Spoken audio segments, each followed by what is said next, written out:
Bem-vindos, amigos, ao Prophecy Odyssey, um estudo bíblico espetacular. E você pode conhecer o futuro.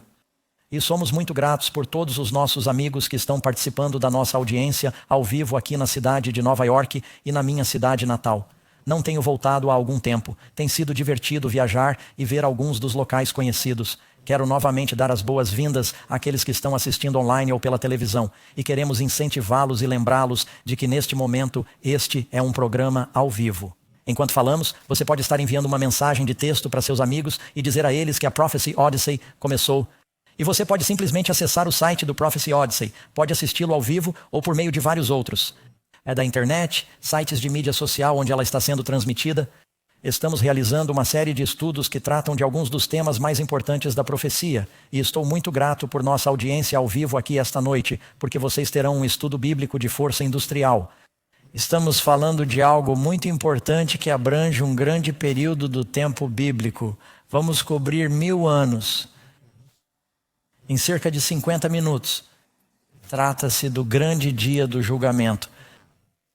E, como sempre, gosto de começar com alguns fatos surpreendentes da história ou da ciência. E hoje vamos falar sobre... Acabei de ler um livro sobre Napoleão, que foi um personagem e tanto, famoso e infame.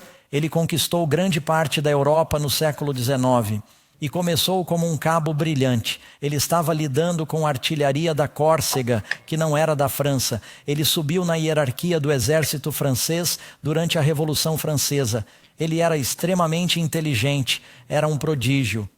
Conseguiu chegar ao controle da nação da França e do exército. Depois foi de batalha em batalha até conquistar grande parte da Europa. Na verdade, ele implementou algumas boas mudanças no governo que ainda são mantidas. Algumas das leis napoleônicas, mas milhares de pessoas morreram nessas guerras. Por fim, algumas das outras nações da Europa, lideradas principalmente pela Inglaterra, lutaram com ele e ele foi derrotado. Então eles baniram-no para a ilha de Elba. E no ano do ano ele foi derrotado. Ele foi enviado para lá e deveria viver até o fim de seus dias. Eles lhe deram um certo orçamento e alguma liberdade da qual ele abdicou. Mas, sabe, ele não suportava seu isolamento. Ele estava tão acostumado a ser o imperador, a ter todo aquele poder e de repente perder tudo isso. Mas depois de cerca de 1 ano, ele conseguiu uma fuga ousada. Cerca de 1000 soldados se juntaram a ele. Ele voltou a entrar em Paris, retomou o governo e conseguiu travar outra guerra de 100 dias contra a Europa. Parecia que ele poderia assumir o controle novamente, mas acabou sendo derrotado. Mesmo depois de ter tido tempo para pensar sobre o assunto, ele não conseguiu mudar. Ele queria ser o governante do mundo. Helena, o posto avançado mais remoto do domínio britânico, no meio do nada, onde ele acabou morrendo. Bem, isso me faz pensar em uma história da Bíblia. Portanto, se vocês tiverem suas Bíblias, abram comigo no livro de Apocalipse, capítulo 20. Obviamente, estamos nos aproximando do fim da Bíblia. Apocalipse 22 é o fim da Bíblia. O capítulo 20 fala de algo chamado milênio e está relacionado com o grande dia do julgamento. Peguem suas Bíblias, versículo 1, capítulo 20, Apocalipse.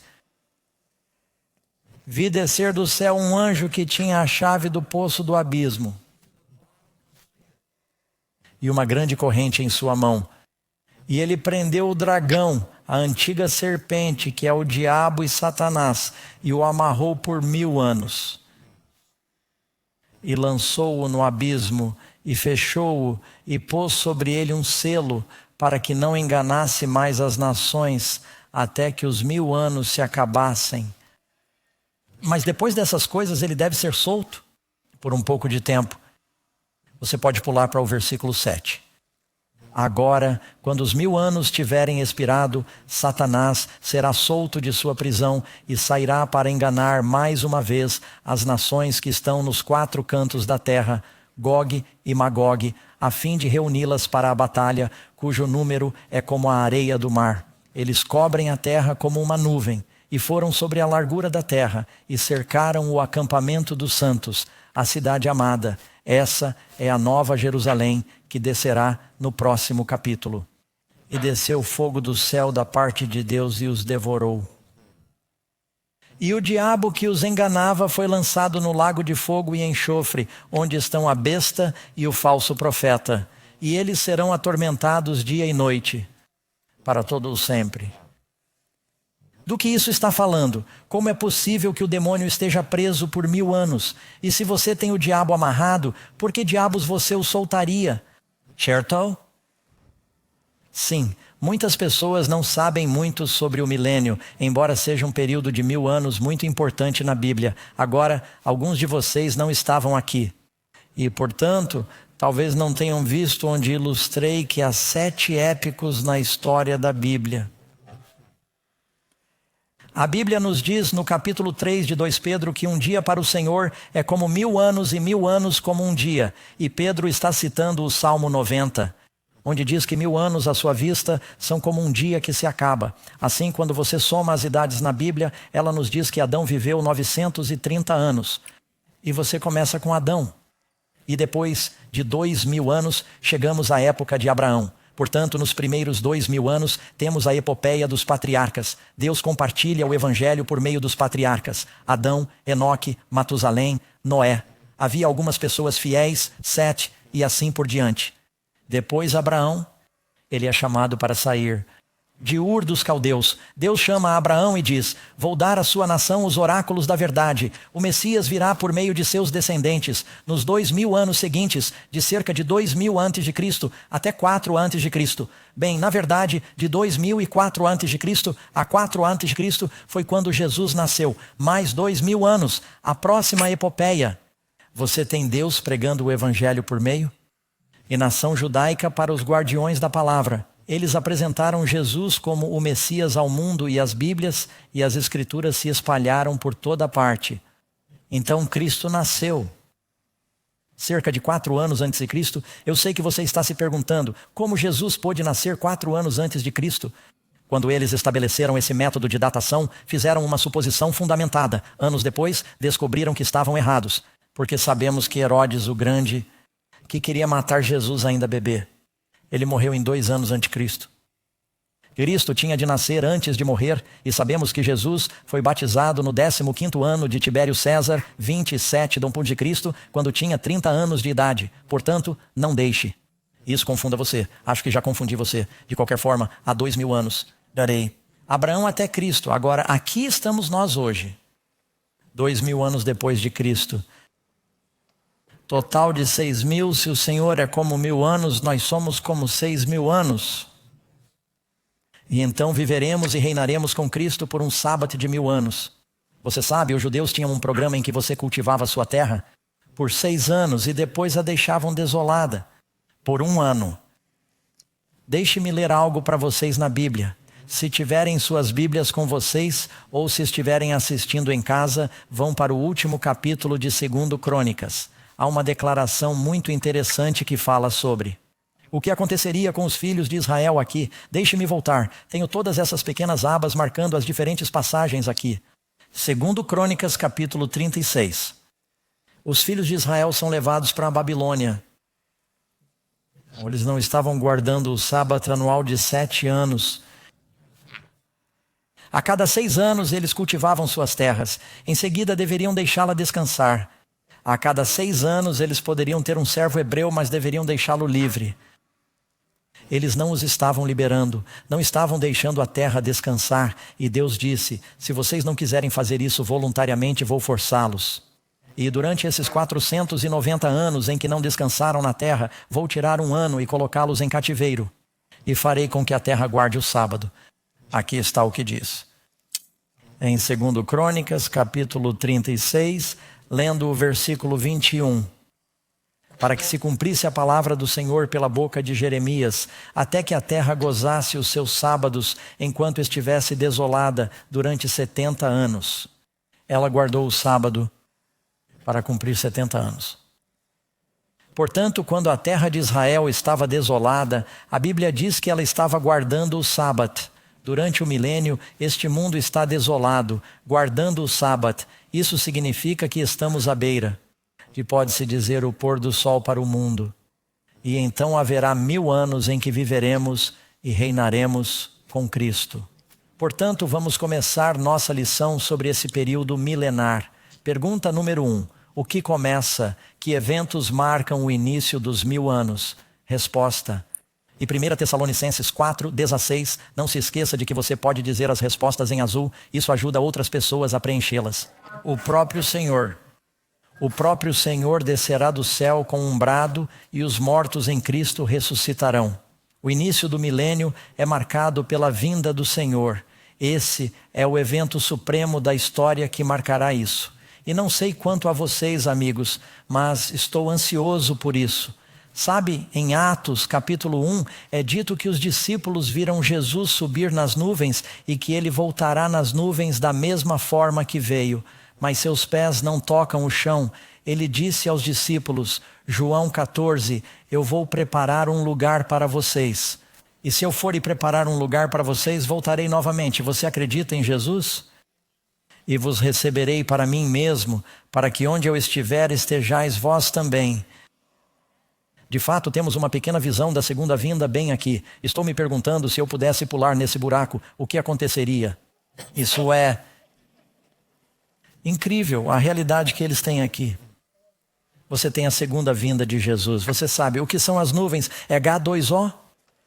Não, se você olhar no Salmo 1:4, seus ministros, os anjos, seus espíritos ministradores, ele virá em nuvens de glória. Os anjos são seres brilhantes, são nuvens de luz. Às vezes os anjos são chamados de estrelas. O que você acha que era a estrela que os sábios seguiram? Não era um asteroide ou um cometa que estava pairando sobre a casa em Belém. Era um grupo de anjos que lhes pareciam estrelas. E assim Cristo está chegando, diz o texto, e todos os anjos com ele. Quão brilhante você acha que isso será? Mas seus pés não tocam o chão, como nós somos apanhados. Portanto, se alguém começar a andar por aí dizendo que é Jesus, Cristo não disse que haverá muitos falsos cristos? Não se deixem enganar por isso. O próprio Senhor descerá do céu, morto aos olhos de Cristo. Em Apocalipse 20, o que eles fazem? Eles vivem e reinam com Cristo por 1000 anos. Agora na profecia, às vezes um dia equivale a 1 ano. Por isso alguns estão se perguntando se são 1000 anos espirituais ou 1000 anos literais. Acreditamos que são 1000 anos literais. Ou por alguns motivos. Quando Jesus vier, entraremos na eternidade. Temos nossos corpos glorificados. Deus não está mais usando a Bíblia para falar conosco. Estamos falando com Ele face a face. Portanto, trata-se de 1000 anos literais, assim como são 6.000 anos literais desde a época de Adão até os dias atuais. E novamente, estamos dando aproximações aqui. Ninguém sabe o dia nem a hora, amém, da vinda de Jesus. Pode ser mais tarde do que você imagina, porque a Bíblia diz que Ele é um longo sofredor para nós. Não queremos que ninguém pereça. Ele está esperando o máximo que pode para salvar o máximo que puder. Pode ser mais cedo do que você imagina.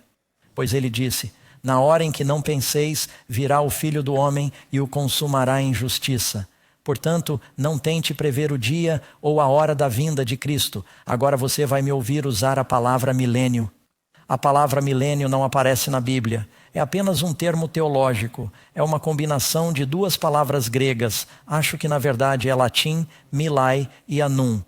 E significa apenas 1000 anos. Portanto, se você me ouvir dizer milênio, significa apenas o período de 1000 anos do qual estamos falando. Encontra-se principalmente no capítulo 20 de Apocalipse. Como Karen disse, eu não dei a segunda resposta. Obrigada. Eles vivem em Cristo. Eles vivem com Cristo por 1000 anos, mas o restante dos mortos não vive novamente até que os 1000 anos terminem. Quando os 1000 anos terminarem, essa é a primeira ressurreição. Fico feliz por ter lido isso. Isso é muito importante. Se os mortos em Cristo ressuscitam primeiro e são os salvos, quem são os outros mortos?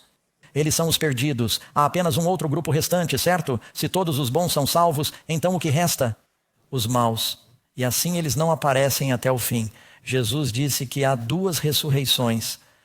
Está chegando a hora em que todos os que estão nos túmulos ouvirão sua voz e sairão. Para os que fizeram o bem, a ressurreição da vida.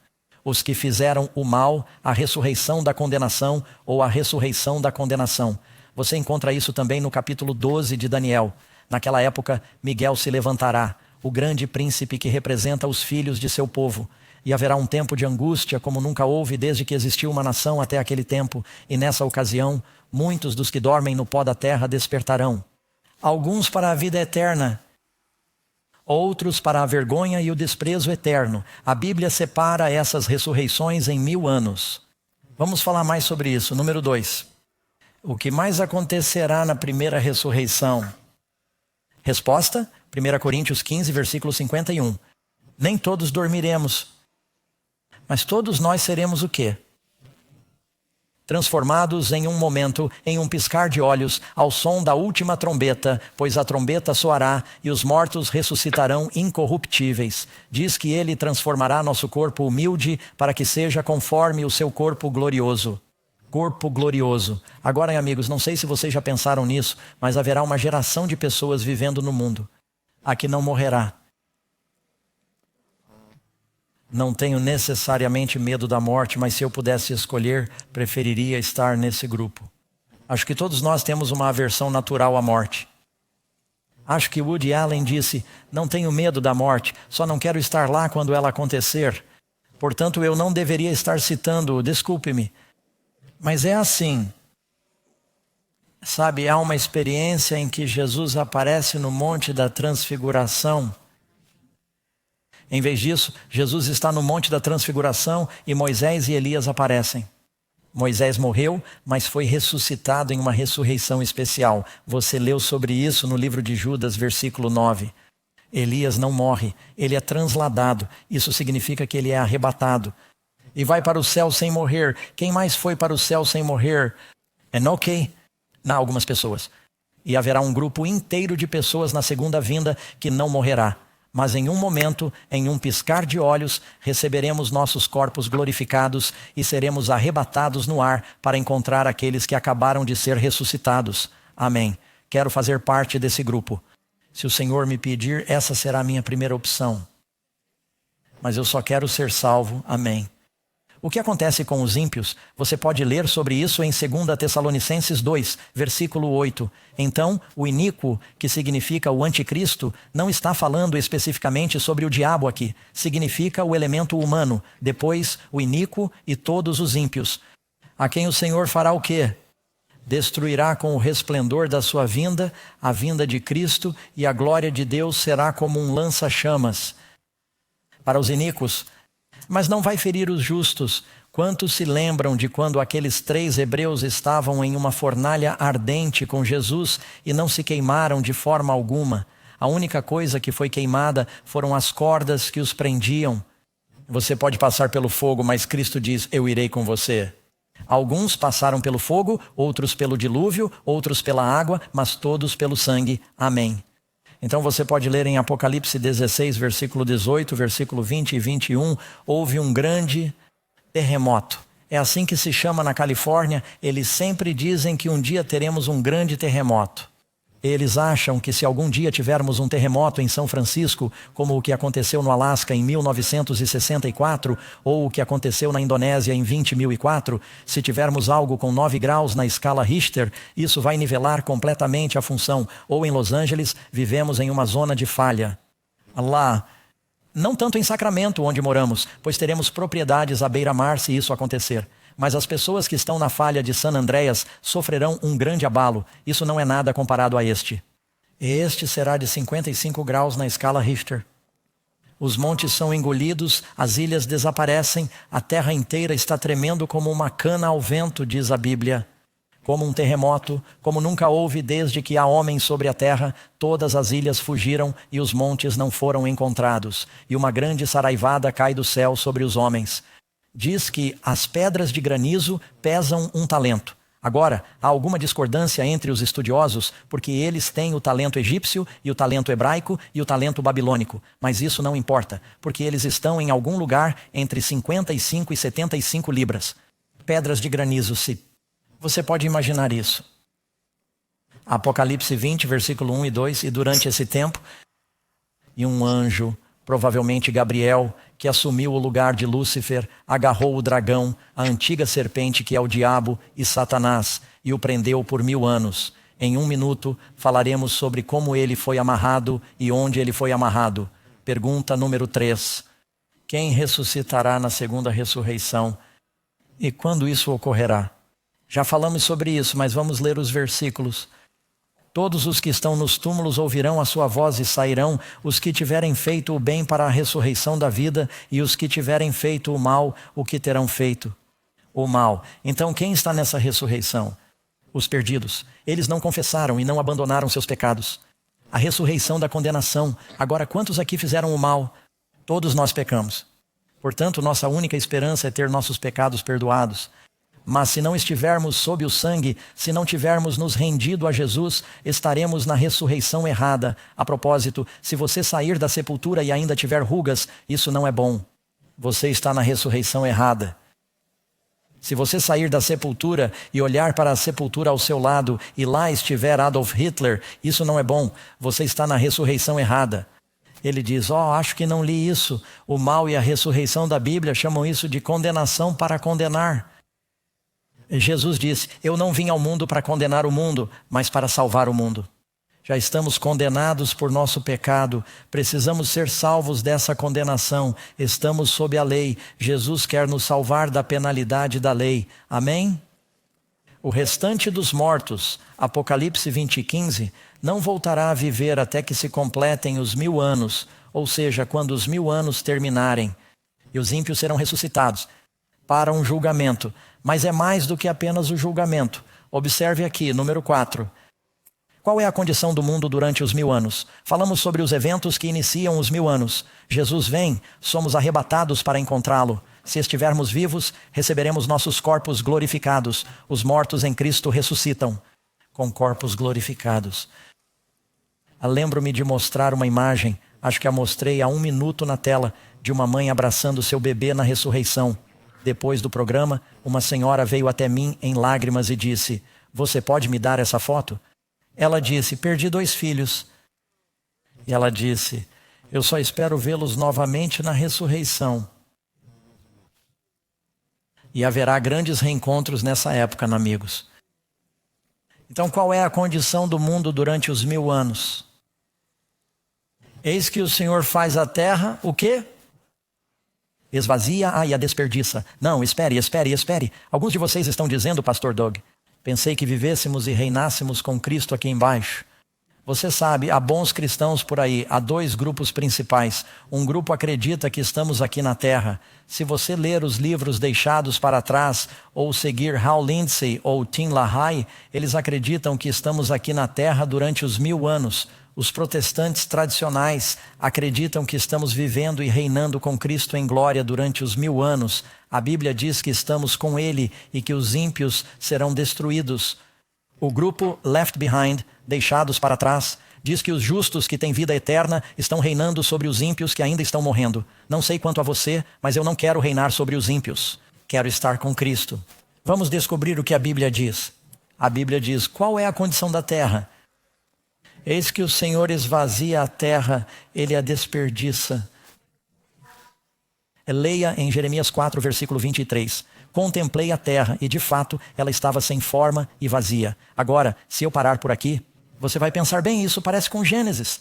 É preciso continuar lendo. E os céus e não tinham luz. E vi os montes, e de fato tremiam, e não havia homem algum, e todas as aves do céu tinham fugido. Isso significa que elas estavam lá, mas agora se foram. Continue lendo.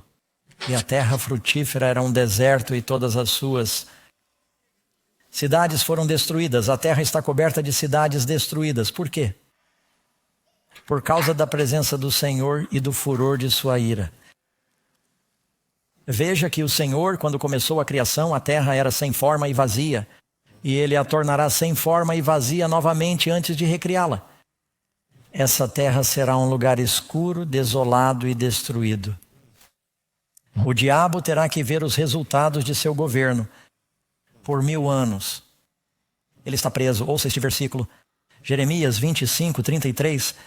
Naquele dia, os mortos do Senhor serão desde uma extremidade da terra até a outra extremidade da terra. Eles não serão recolhidos ou enterrados. Esse não é um pensamento muito bonito. Mas o que poderia explicar isso? Você percebe?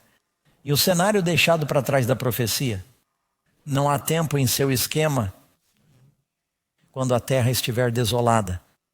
Não há nenhum momento em seu esquema em que esteja coberto de mortos e ninguém para chorar ou enterrá-los, porque todos se foram, todos estão mortos, as cidades estão destruídas, todos os pássaros fugiram. Ele sempre tem coisas acontecendo por aqui. Mas a Bíblia é bem clara. Assim como Nabucodonosor levou os judeus para a cidade dourada da Babilônia e a terra de Israel ficou desolada, até que eles fossem libertados para voltar para casa novamente. Este planeta ficará desolado até que a nova Jerusalém desça de Deus. Em que direção iremos quando Jesus vier? Somos arrebatados. Ele diz: vou preparar um lugar para vocês, e se eu for, os receberei e os levarei para as mansões. Eu já preparei. Não é até Apocalipse 21. Eu vi a nova Jerusalém descendo do céu, da parte de Deus. Portanto, esta terra está desolada. Você pode ler de fato em Ezequiel que ele fala sobre uma visão do vale de ossos. Você já ouviu falar disso? Então os ossos voltam à vida. Há uma ressurreição. Um fato surpreendente. Nos anos 40, alguns britânicos estavam no alto do Himalaia e se depararam com um vale muito frio a 16 mil pés de altitude. Ele quase nunca descongela e estava repleto de centenas de ossos de seres humanos. E eles não sabiam o que havia acontecido? Não foi uma avalanche, não parecia ser. Não parecia ter sido uma avalanche com base na topografia e não parecia ter havido nenhuma arma. E ainda assim, havia todas essas pessoas e muitas delas não haviam se decomposto totalmente. Elas, você sabe, estavam parcialmente congeladas. E isso foi um mistério durante anos. Finalmente, com base nos ferimentos, descobriram que eram peregrinos que estavam atravessando as montanhas, possivelmente do Paquistão para a Índia, centenas deles que foram pegos por uma tempestade de granizo. Não havia árvores e nenhum lugar para se esconder. E eles foram mortos, um vale de ossos. Você consegue imaginar a terra quando estiver coberta de mortos? Agora, quem está preso aqui na terra? O demônio, por 1000 anos.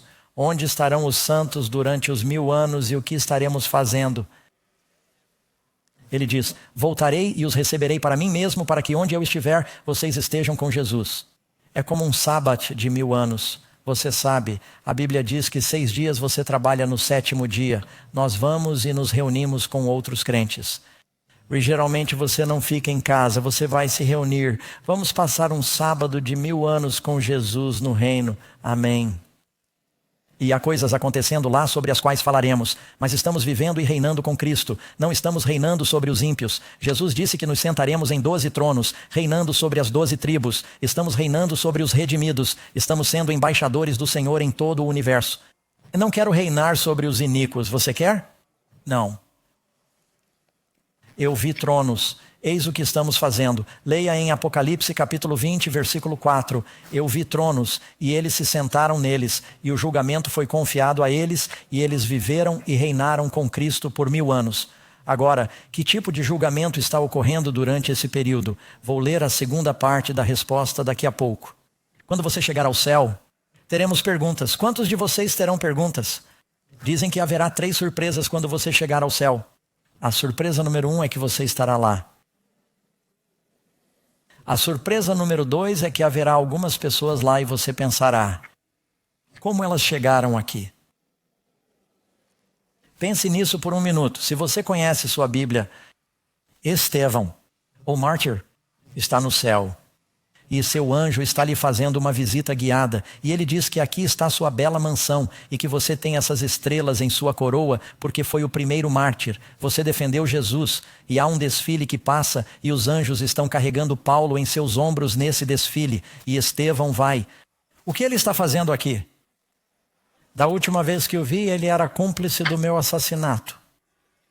Vocês costumam fazer um bom trabalho, mas sabem, cometeram um erro. É melhor verificar seu software. O Paul não deveria estar aqui. E o anjo diz: Stephen, qual foi sua última oração? Bem, eu orei: Pai, não lhes imputes este pecado. Bem, Deus ouviu sua oração. Ele perdoou Saulo e Saulo se converteu. Ele se tornou Paulo. Ele se tornou o maior apóstolo do Novo Testamento. Escreveu quase metade do Novo Testamento. E há muitas pessoas aqui, por causa de sua oração por Paulo, Deus o perdoou. Portanto, teremos um julgamento em andamento, e julgar não significa que você está sentado em um banco com um martelo dizendo culpado, inocente, culpado, inocente. Significa que você está avaliando as evidências. Teremos muitas perguntas. Haverá alguns reencontros interessantes. Sabe, a história de Davi e Batseba e Urias. Urias era um homem piedoso. Ele era um dos homens poderosos de Davi e estará no céu. E a Bíblia parece dizer que Batseba também estará lá. Ela se arrependeu. E a mãe de Salomão. E Davi estará lá. E eles terão que ter uma pequena conversa. Quando chegarem lá. Amém. E eu não sei quanto a você, mas eu tenho muitas perguntas. Tenho personagens bíblicos com quem quero conversar. E é só entre mim e você. Preciso perguntar a Jacó. Como é que ele não sabia que era Leia até amanhã, em sua lua de mel? Será que sou o único que se perguntou isso? Portanto, teremos muitas perguntas. E eu lhe disse que há 3 surpresas. A terceira surpresa é que você vai dizer: onde está o pastor fulano de tal? Onde está a irmã fulana de tal? A diaconisa, o diácono? Eles sempre foram muito espirituais. E abraçavam suas Bíblias toda semana. E davam estudos bíblicos. E o anjo disse: venha comigo e eles vão nos levar para a biblioteca. Sabe, cada coisa secreta que dissemos está registrada. Recebi um aviso pelo correio. E abri esse envelope do condado de Placer. E dizia: você está sendo multado por uma inversão de marcha ilegal. Eu disse: eu não fiz uma inversão de marcha ilegal e nem sequer estava lá. Peguei o documento. E lá estava uma foto minha, com cara de culpado. E pensei: sim, eu estava lá. Pray so. E o anjo nos levará até lá e nos mostrará a fita. Sabe, a Bíblia diz que as coisas feitas em segredo serão proclamadas do alto do telhado. Quero meus pecados sob o sangue de Jesus, amigos, porque não quero que vocês vejam minhas fitas. E vocês querem seus pecados sob o sangue de Jesus, mas as pessoas cujos pecados não foram perdoados não serão. Tudo estará nu e aberto aos olhos. Por isso queremos ser novas criaturas e ter nossos pecados lavados. Portanto, estaremos julgando. E repare que a segunda parte da resposta diz que você não sabe. Vamos colocar isso de volta na tela. Que o quê? Os santos julgarão o mundo. Você não sabe que nós julgaremos os anjos? Os anjos, e o que estamos fazendo é julgar o julgamento de Deus. E será que estamos julgando os anjos bons? Existem anjos maus? Quantos de vocês já foram tentados? Percebem que não é Satanás? Satanás nem mesmo sabe quem é a maioria de vocês. Ele não sabe tudo. De fato, certa vez os demônios disseram: alguns jovens estavam tentando expulsar um homem que tinha um demônio, e o demônio os espancou. Espancou esses 7 rapazes e os expulsou feridos e nus. E o demônio disse: vocês estão tentando me expulsar em nome de... O Jesus que Paulo prega, ele disse: eu conheço Jesus. Aqueles anjos conheciam Jesus antes de serem expulsos. E o anjo disse: e eu conheço Paulo. O demônio sabia quem era Paulo. Mas eu nem conheço você. Portanto, os anjos, esses anjos maus, mas há anjos maus que conhecem você porque... além de Deus ter dado a você anjos da guarda, o diabo provavelmente tem alguém de olho em você. Vamos olhar para esses anjos e dizer: eu me lembro do que aquele cara fez comigo. Aquele anjo, eu me lembro de todas as vezes que ele me tentou. Tentei seguir o Senhor. Ele tentou me derrubar, tentou me desencorajar. Perdeu. Vamos julgar esses anjos maus que têm nos arrastado para baixo. Número 6. O que acontecerá no final dos 1000 anos? Acho que não gastei muito tempo falando sobre isso. Então deixe-me fazer uma pausa aqui antes de responder a essa pergunta. O que é o poço sem fundo? A Bíblia diz que Satanás está preso em um poço sem fundo.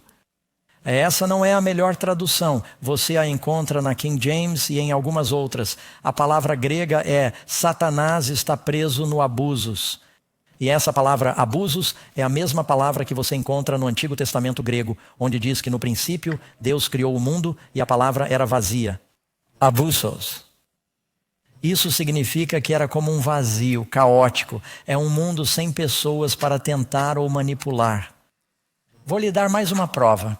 Se você ler no livro de Marcos, capítulo 5 e Lucas, capítulo 8, esse homem está cheio de demônios e os demônios dizem a Jesus: somos uma legião, não nos lance em ti. A palavra ali é profundo. A palavra em grego é abusos, a mesma palavra de Apocalipse 20. A mesma palavra que traduziram como poço sem fundo. Por que o tradutor King James? Eles foram criativos no final da Bíblia. Poço sem fundo. Mas a palavra é abusos e significa o vazio, a escuridão onde os demônios estão acorrentados porque não tem nada para fazer. Veja, os demônios são viciados em trabalho. O que o demônio vai fazer durante 1000 anos quando não há pessoas para possuir, tentar ou manipular? E quando Jesus expulsou os demônios do endemoniado, eles disseram: pelo menos deixe-nos possuir os porcos, dê-nos algo para possuir. Durante 1000 anos não há nenhum homem na terra. A terra é uma escuridão. É um vazio novamente, é um abuso. Satanás está preso neste planeta. Ele e seus anjos vão persegui-lo e dizer: você nos disse que se o seguíssemos, as coisas seriam melhores. Agora veja o que aconteceu. Vai ser terrível. Uma das razões pelas quais Deus está lhe dando 1000 anos antes de destruí-lo ficará evidente em apenas um momento. O que acontecerá no final dos 1000 anos? O texto diz que naquele dia virá, o Senhor virá. Naquele dia seus pés estarão sobre o Monte das Oliveiras. Será que algum dia Jesus fará um touchdown? Ele, quando vier da próxima vez, nós subiremos. No final dos 1000 anos, a nova Jerusalém descerá do céu, vinda de Deus. Mas antes que ela se estabeleça, Zacarias 14 diz que ele sai da cidade. Seus pés tocaram o Monte das Oliveiras. Por que o Monte das Oliveiras? O texto diz que ele subiu, ele levou seus discípulos de Betânia para o Monte das Oliveiras. E subiu. Foi no Monte das Oliveiras que ele lhes falou sobre sua segunda vinda. Ele está voltando de onde saiu. E diz que seus pés tocarão o local e ele formará um grande vale. Você sabe, o mundo inteiro está desolado. Ele tem que preparar um alicerce limpo com 375 quilômetros quadrados, porque essas são as dimensões da Nova Jerusalém. E ela se estabelece nesse vale que ele prepara. Diz no Monte das Oliveiras, que fica de frente para Jerusalém a leste, e o Monte das Oliveiras se dividirá em 2. Foi no Monte das Oliveiras que Jesus orou no jardim do Getsêmani: não seja feita a minha vontade, mas a tua. A propósito, quando Jesus toca o Monte das Oliveiras e cria esse grande vale, as dimensões da Nova Jerusalém e desse grande vale são tão grandes que abrangem completamente a terra de Israel que Deus prometeu a Abraão. Então, quando Deus prometeu a Abraão: vou lhe dar esta terra, olhe para o norte, olhe para o sul, olhe para o leste e olhe para o oeste. E ele levou Moisés ao Monte Nebo. Ele disse: quero que você veja a terra prometida. Tudo o que Deus prometeu àquele povo, eles receberão literalmente. Será naquele território durante aquele período. E haverá muito espaço para vocês, amigos. É quase tão grande quanto o estado de Oregon. Haverá muito espaço. Não se preocupem com o fato de que Deus vai ficar sem espaço. E o Senhor será rei sobre toda a terra. Isso acontecerá no final dos 1000 anos. Diz o seguinte: eu, João, vi a cidade santa, a nova Jerusalém descendo do céu de Deus, preparada como uma noiva, porque sua igreja está na cidade e nós somos a noiva de Cristo. Preparada como uma noiva adornada para seu marido. Lindo. A Bíblia diz que ele virá buscar uma noiva sem mancha, nem ruga, nem qualquer mácula, porque fomos lavados. Lavamos nossas vestes e as branqueamos no sangue do Cordeiro. Amém. O que acontece em seguida para libertar Satanás de sua prisão? Agora o demônio teve 1000 anos para pensar sobre tudo isso e pede desculpas. Como Napoleão ele pode mudar? O que acontece depois? Quando os pés do Senhor tocam o Monte das Oliveiras e ele chama os ímpios. A Bíblia diz que o restante dos mortos não viverá até que se completem os 1000 anos. No final dos 1000 anos, uma nova Jerusalém desce e os ímpios são ressuscitados. Aí é o poder de Cristo que os ressuscita. O diabo não pode ressuscitar ninguém. Mas agora eles estão sendo ressuscitados para o julgamento. E diz que o restante dos mortos, Apocalipse 20, versículo 5, eles não viverão até que se completem os 1000 anos. Agora, quando os 1000 anos terminarem, Satanás será o quê? Libertado de sua prisão. Por que ele é libertado de sua prisão? Porque até agora ele não tinha ninguém para tentar manipular. Agora, de repente, ele vê todos os ímpios que já viveram. Quantos serão? Quero dizer, há 8 bilhões de pessoas no mundo hoje. Bom, é claro que agora há mais do que nunca. Mas se você voltar no tempo, diz que eles cobrem a terra como uma nuvem. O número deles é como a areia do mar. Agora quero que você vá até a sua Bíblia. Espere, deixe-me ver. É o próximo versículo? Quero dizer, deixe-me ler o próximo versículo aqui, número 8. Acho que assim fica mais claro. O que Satanás fará quando os ímpios forem ressuscitados? Diz que Satanás sairá para enganar. O que ele fará? Veja, ele foi impedido de enganar o mundo inteiro durante os 1000 anos, porque não há ninguém para enganar. Agora que todos os ímpios foram ressuscitados, ele sairá para enganar as nações. Essas nações são boas ou más, que estão nos 4 cantos. Algumas pessoas pensam assim, e eu não quero ridicularizar ninguém, mas apenas ser biblicamente honesto nesse ponto, eu ouço as pessoas dizerem Gog e Magog. Isso é a Rússia e a China? E elas tentam fazer com que Magog soe como Moscou, ou algo do gênero. E dizem que os Gog são os descendentes dos asiáticos na China. Volte ao capítulo 10 de Gênesis. Gog era um inimigo do povo de Deus, era uma tribo antiga. Magog significa da matriz, ou os descendentes, ou os filhos de Gog. Gog e seus filhos. Você percebe que em todo o Apocalipse está escrito. Você tem a noiva de Cristo em Apocalipse 12. E seu remanescente, seus filhos, temos a Babilônia e suas filhas. Temos Jezabel e sua filha Atalia, que perseguiram o povo. Você tem a esposa de Herodes, Herodias, e sua filha dançam para que João Batista perca a cabeça. Temos essa confederação de mãe e filha na Bíblia que persegue o povo de Deus. Portanto, Gog e Magog representam os inimigos do povo de Deus de todos os tempos.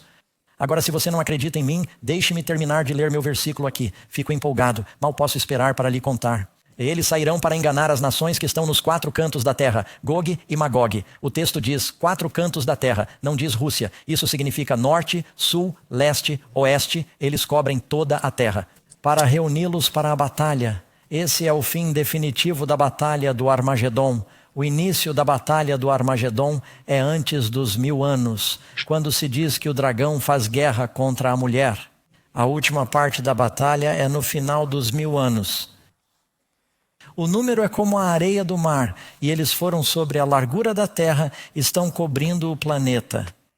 E cercam o acampamento dos santos, a cidade amada. Abraão buscava uma cidade que tivesse fundamentos, a Nova Jerusalém. Amém. Portanto, abram suas Bíblias no livro de Ezequiel, e eu lerei algumas coisas fabulosas. Eu disse a vocês que não é possível entender o Apocalipse, a menos que leiam outras passagens da Bíblia. Veja bem, vou começar em Isaías, capítulo 24, versículo 19.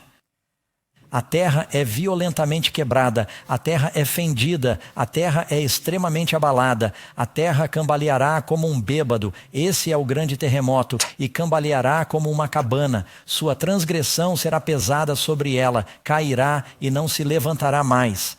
Naquele dia, o Senhor castigará nas alturas o exército dos exaltados e na terra os reis da terra, e eles serão reunidos como prisioneiros que estão reunidos na cova. Para onde vai o diabo? Para o abismo sem fundo. E serão encerrados na prisão.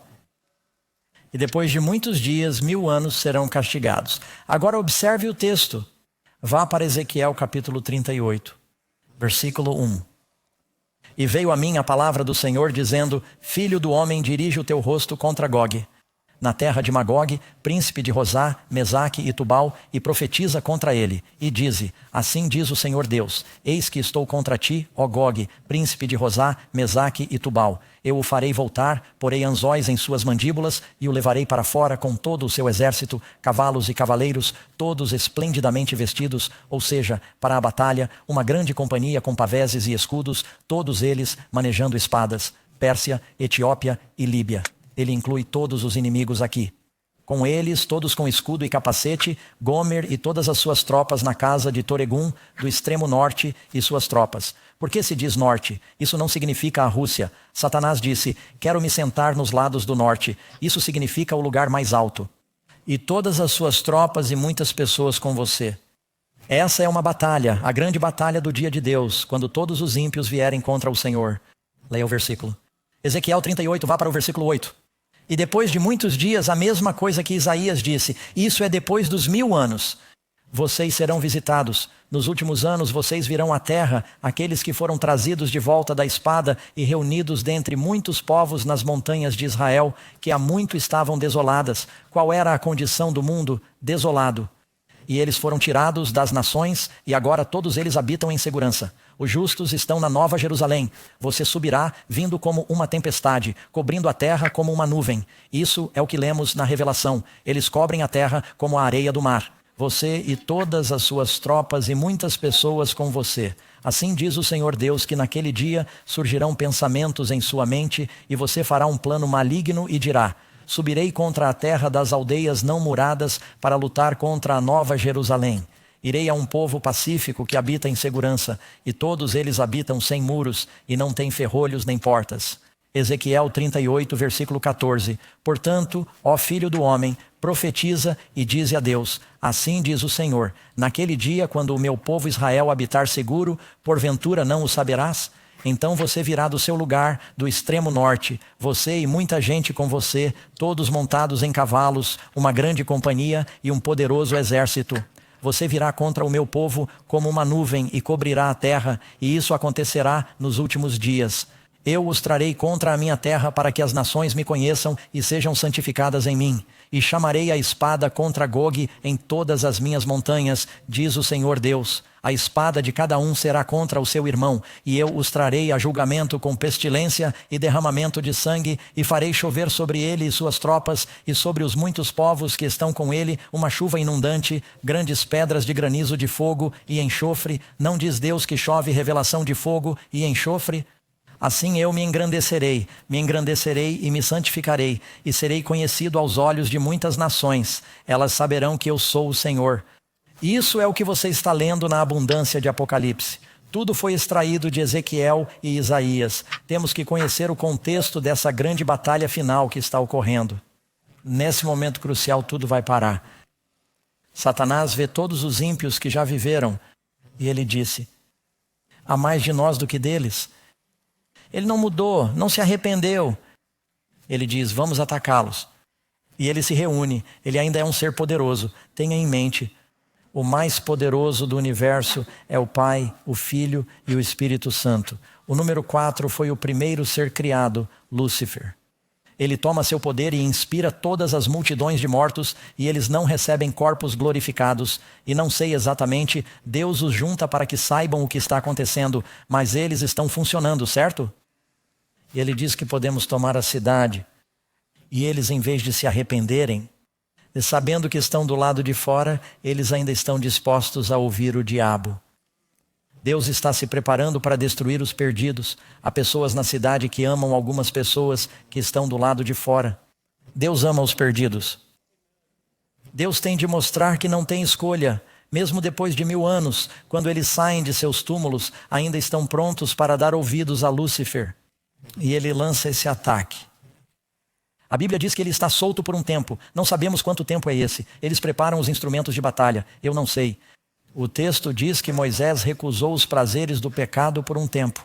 Foram 40 anos no deserto. Não sei quanto tempo é, mas por um período de tempo ele os reúne e vai ter Napoleão lá. Ele terá Alexandre, o Grande, Júlio César, haverá alguns grandes líderes. Ele dirá, podemos tomar a cidade. Mas antes que eles lancem seu ataque, o que acontece? Ele interrompe tudo. Eu vi um grande trono branco e o que estava sentado sobre ele. E os mortos foram julgados de acordo com suas obras, pelas coisas que estavam escritas nos livros. Você percebe que naquele momento todos nós nos encontraremos novamente. Jesus disse que está chegando o dia em que ele reunirá todas as nações diante de si e elas serão separadas. Ele terá as ovelhas, que são salvas, e os bodes que se perderam. Você sabe por que os bodes estão perdidos? porque os bodes usam seus chifres para dar a bunda. Toda vez que Jesus diz, você precisa me seguir, eles dizem, bem, eu o seguiria, mas eu pararia de fumar, mas eu seria batizado, mas todas essas desculpas e racionalizações, e ele separa as ovelhas das cabras. Todos estão lá, esse grande dia de julgamento. E diz que o servo bom e fiel entra na alegria do Senhor. Eu estava com fome e vocês me deram de comer a quem tinha sede. O Senhor me deu de beber. Eu estava nu e vocês me vestiram. Estive doente e vocês me visitaram. Eu estava na prisão e o Senhor veio a mim. Eles dirão, Senhor, quando foi que fizemos isso? Assim como o fizestes a um destes mais pequeninos, meus irmãos, a mim o fizestes. E ele se volta para os bodes, os ímpios, e diz, eu estava com fome. Vocês não me deram de comer a mim, que estava nu. Não me vestiram. E assim como não o fizestes ao menor deles, não o fizestes a mim, porque eles não amaram seus irmãos, eles estão perdidos. Haverá um grande dia de julgamento. Os salvos estão na cidade, os anjos bons estão na cidade, Cristo está na cidade, todos os ímpios estão fora da cidade. Deus, o Pai, o Filho e o Espírito serão exaltados acima da cidade. Todos o verão naquele dia. Ele estará em seu trono branco. E naquele momento ele julgará todos. Você percebe que Deus não coloca todo mundo em fila como o departamento de veículos motorizados. Um por um você entra. E isso levaria 1 milhão de anos. Ele julga as pessoas. Ele faz com que suas vidas passem diante delas.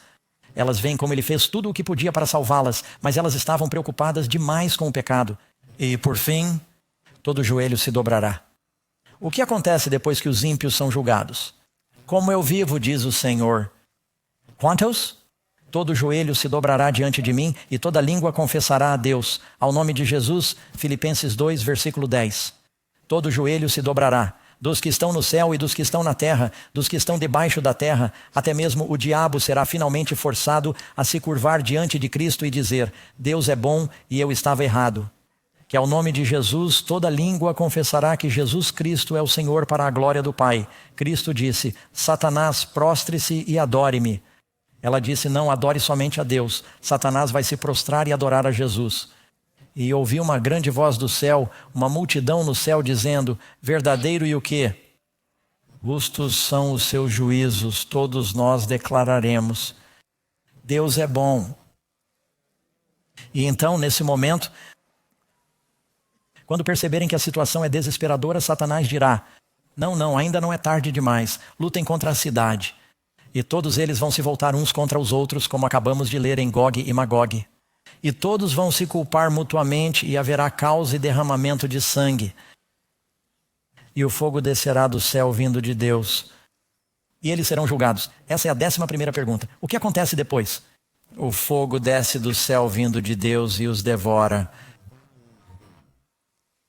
Alguns queimam mais do que outros. Cada homem é punido de acordo com o que merece. Amém. Há vários graus de recompensa, bons e ruins. Todo aquele que não for encontrado escrito no livro da vida é lançado em um lago de fogo. Durante o julgamento de Noé, houve um dilúvio e somente os que estavam na arca foram salvos. No final, haverá um dilúvio de fogo e somente os que estiverem na cidade serão salvos. Amém? Você quer estar na Nova Jerusalém? Você quer estar em Cristo? Ele é a arca. Você está permanecendo em Cristo? Quem permanece nele não peca, a menos que você permaneça nele como a videira. Você não produzirá frutos. Precisamos estar em constante comunhão, caminhando com Jesus. Amém. Número 12. Agora é aqui que a coisa fica bonita. Quando o fogo se apagar nas cinzas deste planeta purificado, ele não vai queimar para sempre e sempre e sempre. O texto diz que ele se transformará em cinzas. Depois que o fogo se apagar, o que Deus fará por seu povo? Eis que eu faço o quê? Eu crio novos céus e uma nova terra onde habita a justiça. E amigos, se o diabo foi expulso por pecar, nós não vamos entrar pecando. Você precisa abandonar seu pecado, arrepender-se de seu pecado. Você pode fazer isso por meio de Jesus. Você pode ser uma nova criatura e viver uma nova vida. Este mundo não é assim.